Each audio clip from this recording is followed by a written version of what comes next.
Hello everybody, this is Terry Jeanette with the Tapping Flamingo. Usually my videos are all about my process of making jewelry, unboxings and tutorials and such. But Sparkle by Monica has invited me to join in with a tag collab.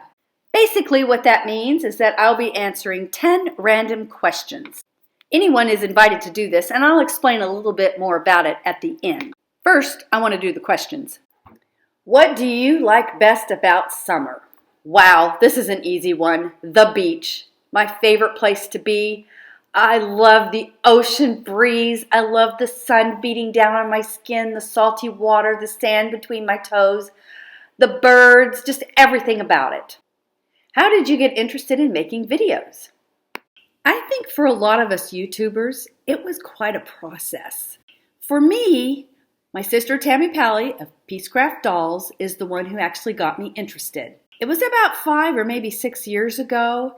She said, "Oh, you need to start doing a YouTube channel." I just started one. I thought, I'm not going to do one of those. No one wants to listen to me blab.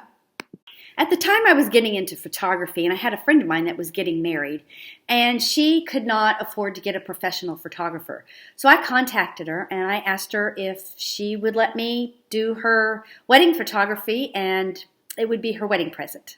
So I came in, did the photography, put it all together, gave him a flash drive, and I put it on my YouTube channel, but in private. It's still up there now.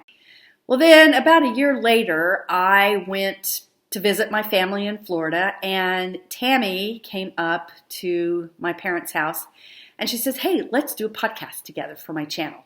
I was really nervous about it, but I did it, and I had a lot of fun. So I went back home, and I started my YouTube channel, but it was really not great. I didn't have any particular niche, and it was just blah. And it wasn't really till maybe about a year or so ago that I decided to get a little bit more serious about it. Tammy and I help each other a lot on our channels. And we still do some podcasts, and you can go over on her channel, Peacecraft Dolls, and check out some of those podcasts and some other things that she does. Her niche is mostly doll collecting and sewing. The best thing about my state is, So the reason I hesitate a little bit about this question is, okay, we've been married for over 38 years and we have moved around quite a bit. And right now I live in Louisiana, but I claim home is Florida. That's where I grew up. My heart's there. When you come into my home and you see how I dress, you can pinpoint the fact that that's a Florida girl. Case in point here, I don't know if you can tell, but they're flamingos getting on a cruise ship. I'm a Florida girl. So anyway, the running joke growing up was, who would ever want to live in Louisiana? We used to call it Louisiana. I know, hear me out here though. My mom and dad are actually from Colorado, and every year we would drive from Florida to Colorado, and we'd go through Louisiana. We never had a great experience. And then after we were married and we wound up in this area and we moved away, and then had to move back, and then we moved away, and then we moved back for a third time. I'm like, Heavenly Father has a sense of humor.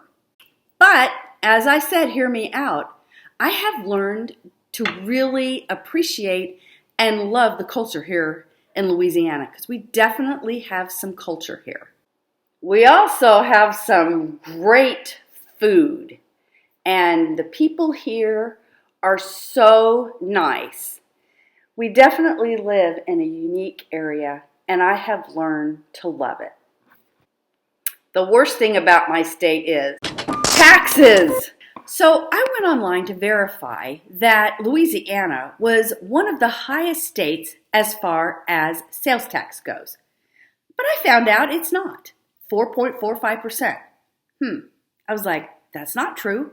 When I go to the grocery store or do any type of shopping here in Louisiana, I pay almost 12%. Well, actually, it's 11.45%. So when you see these statistics, you have to take into consideration the individual areas in each state. And I would venture to say we are probably overall one of the highest taxed states. Growing up in Florida, I was used to low taxes. they didn't tax groceries. Food is a necessity, so it was not taxed. But here in Louisiana, whether it's a necessity or not, you're going to get taxed. And I order my vitamins online from doTERRA. Most of what I'm paying for my vitamins, well, not most, but I'd say a third of it, like over $30, between $30 and $40, is taxes. When I go down to Florida to visit with my family, I always get my vitamins sent down there because I don't pay taxes. Well, at least I don't pay taxes on the vitamins. Now, you would think with high taxes, we probably have wonderful roads and infrastructure. Nope, we don't. We have some of the worst roads and infrastructure in this area. And I know one other thing, this really doesn't deal with taxes, has nothing to do with it. But our internet system is horrible. When I upload a YouTube video, it takes me literally hours. Sometimes it takes me more than a day to upload a video that is about 7 minutes long. Yep, the best that I can find, our upload speed is less than 1. But enough of this negativity, because I like to be a positive person. I try to look on the bright side of things. If you could tell your younger YouTube self one thing, what would it be? Just one thing? I don't know if any of y'all have seen my old YouTube videos, but they're bad. The only reason I keep them up there is so I can see my growth. Well, I would first tell myself to relax a little bit.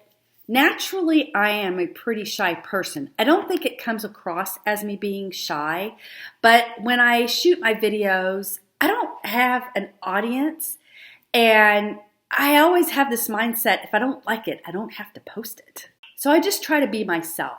The other thing is you really need to find a niche. You don't need to just blab about nothing. People don't really care. In fact, I kind of wonder if anybody's ever even going to watch this, but this is fun to do. The other thing is, Terry, please get rid of that flamingo. I used him. Hello, this is Terry Jeanette with the Tapping Flamingo. Very corny. Get rid of the flamingo. And the last thing is, be patient and enjoy the journey. If you were in a circus, what act would it be and why? A performer on the flying trapeze. When I was a little girl, I used to always be amazed at the flying trapeze artists. I was so daring, I would get the Sears catalog. Some of you probably don't even know what that is. Google search it. But I would stack those up and I'd jump off of them. I was pretty daring 3- and 4-year-old. But I remember not too far from where I grew up in Florida, there was actually a flying trapeze school. And I always thought that was really pretty cool. I never went and did it, but it's on my bucket list. Well, maybe not so much anymore, seems how I'm going to be 62 next week. Not for sure a 62-year-old needs to start learning to be a flying trapeze artist. What bucket list item do you want to do first? It would definitely be paddleboarding.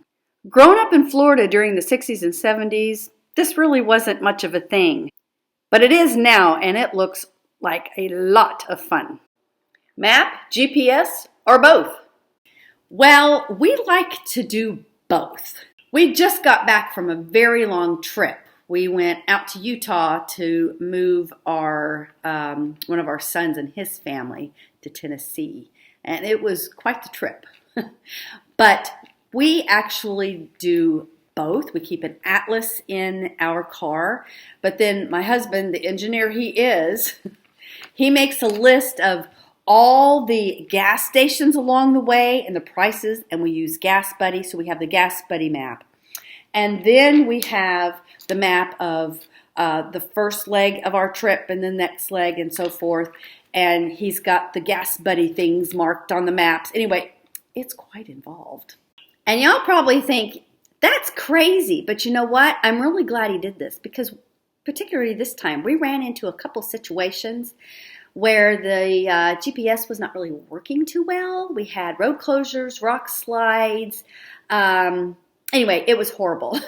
And so it was a good thing we had the alternate to rely on instead of just the GPS. By the way, sometimes a GPS takes you to places that you don't want to go to. So it's best to do your research before you just use a GPS and hop on the road. If you won big on the lottery and had to give some away, what would you do?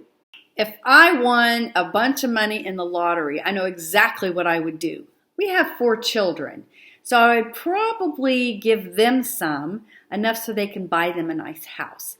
But I have a sister who has 2 children with autism, and I think I would send her a chunk of money.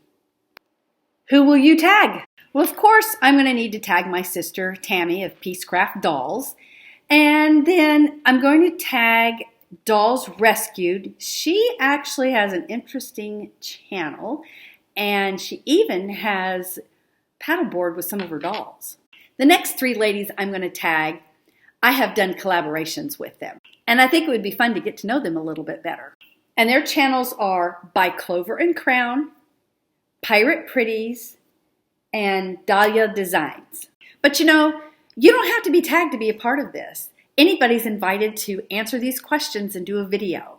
If you do it, use the hashtag #BeBodacious and tag me in it so I can come watch your video.